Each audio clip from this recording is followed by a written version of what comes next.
Good morning, guys. David here with Portia Swoop. I wanted to thank you guys for stopping in. Today is going to be another cryptocurrency update. I wanted to get into something pretty important today, and it's something that somebody just brought up to me this morning, actually. My mother texted me, and she texted me about XRP. Well, not actually about XRP, but the text message said, "Did you know that somebody from cryptocurrency just made it on to the Forbes top 400.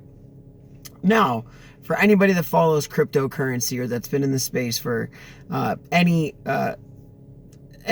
good length of time knows that we have had people on the list for quite a while. Chris Larson, whom my mother was referencing, she didn't realize that that's who she was referencing, and she said, "I hope that's who you're with him all the way to the top." And I told her, my response was, "You go with him to the top. I'm already there." That's kind of the purpose of this channel.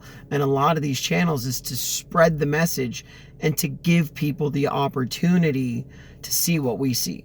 Now, that message from her was very special to me because it means that there's things that are happening to people outside of this space that are not invested in cryptocurrency or involved in it, outside of hearing about it from somebody like myself, who obviously I send my mother the videos and I send it to my friends and family. Outside of them just hearing it from me, this is her now having organic information delivered to her from a source that is not myself, which I think is very important. It says a lot to the fact that there are things happening in this market that are outside of just the diehard and the core believers. There are things happening, mainstream things that are in the pipeline.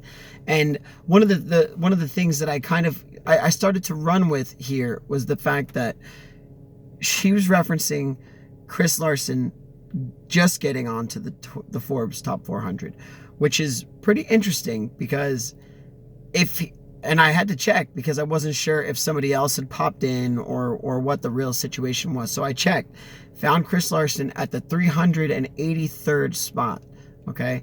And upon some further research, we all know that XRP at one point had hit over $3.50, depending on the exchange you were looking at.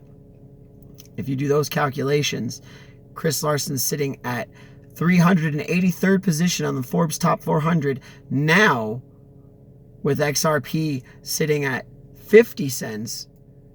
You can imagine how much higher on the list he was and how much higher on the list Brad Garlinghouse would have been.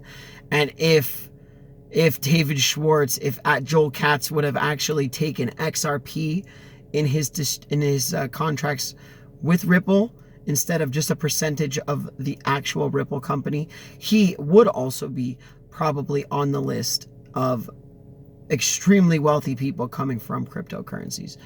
And another point I want to drive home, let's not forget that a few days ago, XRP went up to 78 cents. Okay. So for all of us who are holding small little bags of XRP, the temptation to sell, the temptation to try to maximize some of your profits, to try to see or actually get some of those dollars and move them somewhere else, is such a primal urge. Understand, people like Brad Garlinghouse and people like Chris Larson and even people like Jed McCaleb, who by contract cannot just dump all of his XRP onto the market, having, that would be price manipulation in its finest form, if you can imagine. Jed McCaleb, who is a former employee or creator of XRP and Ripple, he could have a serious effect. And people with large wallets, just in general, because as you heard, the 100 of the top wallets control most of the XRP. And if you could just really think about it, the people that work at the company and a lot of the major exchanges, these are the wallets that are going to have a lot of XRP. If they don't have that much XRP to have liquidity through the market, or if Brad Garlinghouse, let's say, did not have X number if Chris Larson didn't have 5 billion or 6 billion or 10 billion XRP, then these numbers would all be different, extremely different. Now, remember this, XRP having been at one point trading at over $3.50 is an extreme primal urge for people like Chris and people like Brad and any of the real top investors or even the liquidity providers who are not sure if this market is even going to go forward. Some of these people who are signing production contracts are still probably on the fence of whether they think this technology is going to actually do what it says it's going to do. Even though we have tests, we have trials, we have verification, we have fees up front, confirmation, validation, visibility, transactability. I mean, this system has almost everything you could need. It's definitely leaps and bounds above the SWIFT system, which has been around since 1973 with really very little change in that system.